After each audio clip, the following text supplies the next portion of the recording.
பிழை துணையும் பேதமின்றி ஜீவகாருண்ய வழி சென்று வாழ மனத்திருளை அகற்றே அறிவானந்தமென்னும் வளநாடேறி நினைத்திடவும் முடியாத நிலைக்கு நம்மை அழைத்தானே நேரிலோ நாள் அனைத்துலகம் அறிவானை தமிழரின்னும் அறியானை அணைந்து வாழ்வாம்.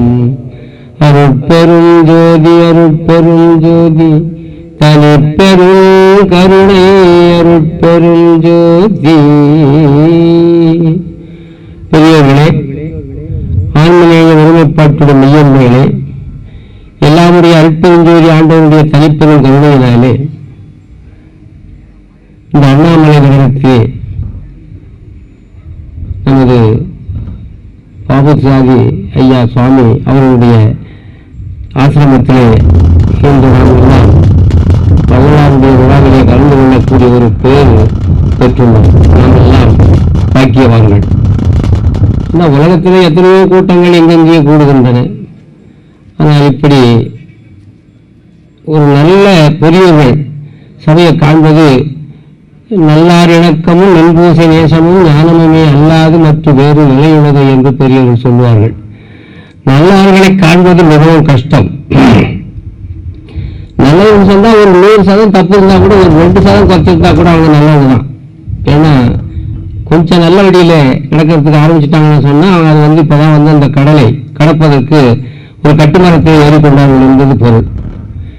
அதனால வள்ளல் பெருந்தகை சொல்லுகின்ற பொழுது உலகத்தினிடத்தே பெருவற்கரிய மானிட ஜன்மத்தை பெற்றுக்கொண்ட நாம் அனைவரும் இந்த பிறப்பினால் அடையத்தக்க பிரயோஜனத்தை காலமுள்ள போதே அறிந்து அடைய வேண்டும் என்று சொல்லுவார். அது என்னன்னா, இந்த காலம் காலம் காலம்னு ஒன்று சொல்லிட்டு இருக்காங்க. காலம்னு சொன்னா நம்மளுடைய காலங்கள், நீங்கள் அதாவது நாளென ஒன்று போல் காட்டி உயிரியும் வாழது உணர்வார் பெறுகிறார் வள்ளுவர் பெருந்தகை. நமக்கு இன்னைக்கு நாள் போச்சுன்னா ஒரு நாளை அந்த வாழை அறுத்துட்டு போயிடுது. நமக்கு நாள் அது நம்ம நாளை அறுக்கக்கூடிய வாழ் அது ஒரு நாளும். அதுதான் வள்ளல் பெருமான் ஓடுகின்றனன் கதிரவன் அவன் பெண் ஓடுகின்றன ஒவ்வொரு நாளாய். ஒரு நாள் போய் ஒரு பொழுது மணிச்சு பொழுது போனால் அவருடைய வயசுல ஒரு நாள் புரியிட்டு போயாச்சு.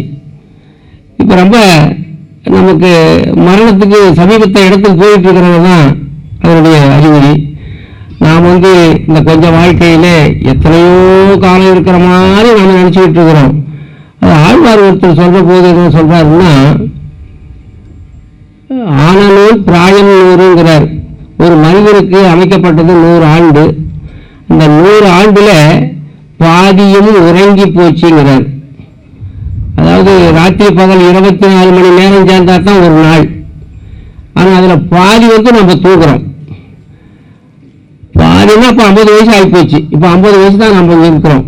சரி, அந்த 50 வயசு உருப்படியா இருக்காங்கன்னா அது இல்லைங்கிறார். பசிப்பிணி மூப்பு துன்பம். பசியினால சில நேரங்களில் நம்ம ஈடுபட்டு அந்த பசி துன்பத்தினால எந்த தொழிலும் ஈடுபடுறதில்லை. அப்புறம் வயசான போது என்ன பண்றோம்னா, ஒரு 72 வயசுக்கு மேலே நம்ம ஒன்றும் செய்ய முடியாது. இப்போ கோயிலுக்கு போகலாம்னா கூட என்னால் முடியலைங்கிற, அந்த மேடு பள்ளத்தில் இறங்கி ஏற முடியாதுன்னு சொல்றாரு. அப்புறம் பசிப்பிணி மூப்பு துன்பங்கிறார். அப்புறம் பல இன்னல்கள் அதுல கொஞ்சம் போகுது. அப்புறம் பாலங்கிறார். பாலம் இந்த 12 வயசு வரைக்கும் பால பருவம். அப்புறம் கடைசியில் நின்றது 15 ஆண்டுங்கிறார். 15 ஆண்டு தான் இந்த உலகத்திலே நாம் வாழ்ந்த ஒரு வாழ்க்கை. இந்த வாழ்க்கையை தான் நம்ம இன்னும் பெரிய கற்பாந்த காலம் வாழ்ந்த மாதிரி நாம் நினைச்சுட்டு இருக்கிறோம். அதனால்தான் பெரியவர்கள் எல்லாம் எத்துறையேதுவானோ எய்திய மனுடத்தேகம், இந்த மனிதனா பிறப்பதற்கு என்ன ஏது இருந்ததோ தெரியவில்லை. அதனால நாம் மனிதனா பிறந்திருக்கிறோம். ஏன்னா உலகத்தில் எத்தனையோ உயிரினங்கள் 84,100,000 ஜீவபேதங்கள் சொல்லப்பட்டிருக்கிறது. அதுல 9ஆம் மானுடம்ங்கிறார். ஒரு 9 வகை தான், 9,000 கோடி தான் மானுட வர்க்கம். ஊர்வ 11 9ஆம் மானுடம் நீர்ப்பறவை நாற்காலூர் பப்பத்தாம் பந்தமாம் தேவர் 14 தேவர்கள். ஆசையுடைய தேவர்கள் 14,000 கோடி இருக்காங்களாம். ஆசையுடைய தேவர்கள். அந்த தேவர்கள் செத்து போவர்கள் சொல்றார் வள்ளலார். அதோட இன்னும் பெரும் தெய்வமா இருக்கப்பட்ட மாலும் துஞ்சுவான்கிறார். மால் துஞ்சுவானா செத்து போட்டல, மாலும் தூரத்துக்கு போயிடுவாராம். மலரவன் இறப்பான். பிரம்மாவெல்லாம் பல காலத்துக்கு பல பிரம்மாக்கள் இறந்து வருவார்களாம். அப்புறம் அதனால இந்த 14 பந்தமாம் தேவர் 14 அயன் படைத்த சீர் தாவரம் 4-5. அப்புறம் இந்த சிருஷ்டிப்புல தாவர வர்க்கங்கள் ஒரு 4-5 20 பிரிவுகள். ஆக மொத்தம் இந்த 84,100,000 ஜீவபேதங்களும் தோன்றி உலகத்தை வாழ்ந்து கொண்டிருக்கிறது. இப்படி வாழ்ந்து கொண்டிருக்கக்கூடிய அந்த ஜீவர்களிலே மனித பிறவி ஒரு சிறப்புடைய பிறவி. அது பெருவற்கரிய பிறப்பு. இதன் போக்கு அறிவற்கரிய அவதி என்கிறார். ஆனா இது பிறப்பதற்கு அரிதான ஒரு பிறவி.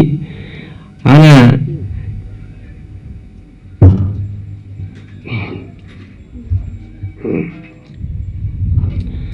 பிறந்தாச்சு. இப்போ ஒரு பொண்ணு இப்போ காலையில பேசினாங்க, இந்த குழந்தைய டாக்டர்கிட்ட கொண்டு போனா இன்னொரு 10 நாள்ல இந்த குழந்தை பிறக்கும். அப்புறம் போனா கூட மறுபடியும் இன்னும் கொஞ்சம் நாள், இன்னும் 2 நாள் பிறக்கும். ஆனா ஒரு பெண் ஒரு கர்ப்பவதி ஆனால் 10 மாசத்துல குழந்தை பிறக்கும் என்பது எல்லாத்துக்கும் தெரியும். ஆனா இந்த ஆள் எப்ப இறப்பாங்க யாருக்காவது தெரியுமா? ஒரு ஆள் ஊருக்கு போனாரு, வாங்கினாரு வரங்கன்னாரு, உங்களுக்கு எப்ப சாவுன்னாரு. எனக்கு என்ன 6 மாசம் இருக்குதுன்னாரு. இவர் சொன்னாரு, உங்களுக்காக 6 மாசம், ஐயோ நான் இன்னும் 3 மாசத்துல சாவ போறேங்க. இப்ப அது அப்படி சொன்னா இந்த சாவு தெரிஞ்சா வாழ்க்கை ஓடுமா? பூர்வ ஜென்ம வாசனையும் தெரியக்கூடாது, இளமையில செஞ்சதும் முதுமையில தெரியக்கூடாது. அப்படி தெரிஞ்சா வாழ்க்கை ஓடாது.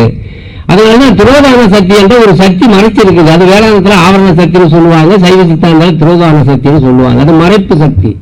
அதுதான் வள்ளலார் சொல்லுகின்ற பொழுது, எவ்விடத்திலும் என் அகச்சுவரென கருவிரல் வடிவம் காட்டும் கொடியாளுங்கிறார். என் மனத்தில் இந்த உலகத்தில் இருக்கிற அத்தனை இருட்டையும் கொண்டாந்து அந்த ஒளி தெரியாத ஒரு செவுறு, இருட்டு செவுறு வச்சிருக்கான்னு சொல்றார். அந்த இருட்டு செவத்துல நாமே இருக்கிற போது, அதாவது இதுல இருளுடைய பவக்கடல் விட்டு ஏற என்கிறார். இந்த இருளுடையாக இந்த வாழ்க்கையில விட்டு நான் ஏற முடியல அப்படின்னு சொல்லிட்டு இருக்கிற போது அதுல ஒரு இருட்டு செவுறு வச்சா எப்படி தெரியும்? ஒன்றும் தெரியாது. அதனால நான் இந்த இத்தனை பிறவிகளில் இருந்து இந்த பிறவி மிக சிறப்பாக பெற்ற பிறவிங்கிறார். அது எதை போலன்னா, அதாவது எரியும் கடலில் நுகத்துளைங்கிறார். ஒரு கடல், பெரிய கடல்னு சொன்னா இப்ப நம்ம வங்காள விரிகுடா கடல்ல அலை எப்போ அடிச்சுக்கிட்டே இருக்கும். அந்த அடிச்சுக்கிட்டு இருக்கிற அலையில வடகோடியில ஒரு நுகத்தடி, தென்கோடியில ஒரு ஆமை. அலையில எப்படி இருக்குன்னு சொன்னா, அலை அந்த நுகத்தடி எப்படின்னா அப்படி ஆடி ஆடி ஆடி போயிட்டு இருக்காங்கல்ல. அப்படி போற போது இந்த தென்கோடியில் இருக்கக்கூடிய ஆமை இருக்குது. அந்த ஆமை ஏதாவது ஒரு அசைவு கண்டா தன்னுடைய 5 உறுப்புகளையும் உள்ளே அடக்கிக் கொள்ளும். இதுதான் அதனுடைய இயல்பு. முகத்தடி ஆடக்கூடிய தன்மை அலையில. இது எதையாவது வேற்று ஒரு உயிரினங்களை கண்டா தன்னுடைய 5 உறுப்புகளை, 4 கால்கள், தலை 1, 5 உள்ளே அடக்கிக் கொள்ளும். இப்படி அடக்கிக் கொள்ளக்கூடிய ஒரு ஆமையும் ஆடிக்கொண்டிருக்கக்கூடிய ஒரு முகத்தடியும் அது ஒரு காற்றின் மூலமாக தெற்கே நகர்ந்து வருது. இது தெற்கே இருக்கின்ற ஆமை வடக்கே நகர்ந்து செல்லுகின்றது. அப்படி நகர்ந்து செல்லக்கூடிய ஒரு ஆமையினுடைய கழுத்து ஆடிக்கொண்டிருக்கக்கூடிய நுகத்தடியுடைய துளையிலே புகுவது எவ்வளவு துர்லபமோ அவ்வளவு துர்லபமாக கிடைக்கப்பட்டது இந்த பிறவிங்கிறார். எவ்வளவு கஷ்டம் பாருங்க. இப்படி வந்த பிறவியை ஒரு க்ஷணத்துக்குள்ளார அவன் எப்படி பண்ணிக்கிறான், மோசமா பண்ணுவான். 6 உடைய நாமெல்லாம். அதனால்தான் பெரிய விளையாடுதான், காலம் வரும் முன்னே கண் பஞ்சடையும் முன்னே பாலும் கடைவாய்ப்படும் முன்னே உற்றாரடும் முன்னே ஊரார் சுடும் முன்னே குற்றாலத்தனையே கூறு. காலம் வரும் முன்னே, இந்த காலத்தை எண்ணிக்கொண்டு நம்ம எப்போது கவர்ந்து கொண்டு செல்லலாம் என்று ஒரு ஆள் பார்த்து கொண்டே இருக்கிறார்.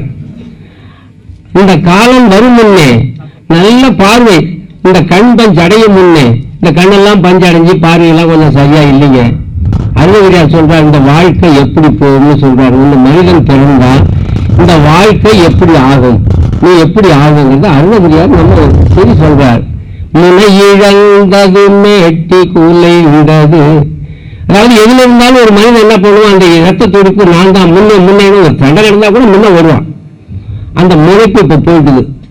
இப்ப இந்த தலை நரைச்சவங்கெல்லாம் முனைப்பா இருக்குமானா இருக்க முடியாது. அவங்க ரொம்ப தாழ்ந்து போச்சு. என்னங்க சுவாமி உங்க எதிரி தான் முன்னால வர்றாங்கன்னா அடையாப்பா கம்னு இருப்பாம்பாள். நேற்று வரைக்கும் அவரை இப்போ போன ஆண்டுலாம் அவரை பார்த்தா கொண்டுலாம்னு நினைச்சீங்கன்னா இப்போ பாருங்க லேசாக போயிட்டு இருக்கா. அதோட இன்னொரு டைபால் சோரம் வந்து நம்ம இழைச்சி போயிருக்கான். இப்போ பாருங்க அப்படின்னா அடையாப்பா அதையா இப்போ பேசுகிறோம்பாரு. ஏன்னா இது முதல்ல குறைஞ்சு போனாரு.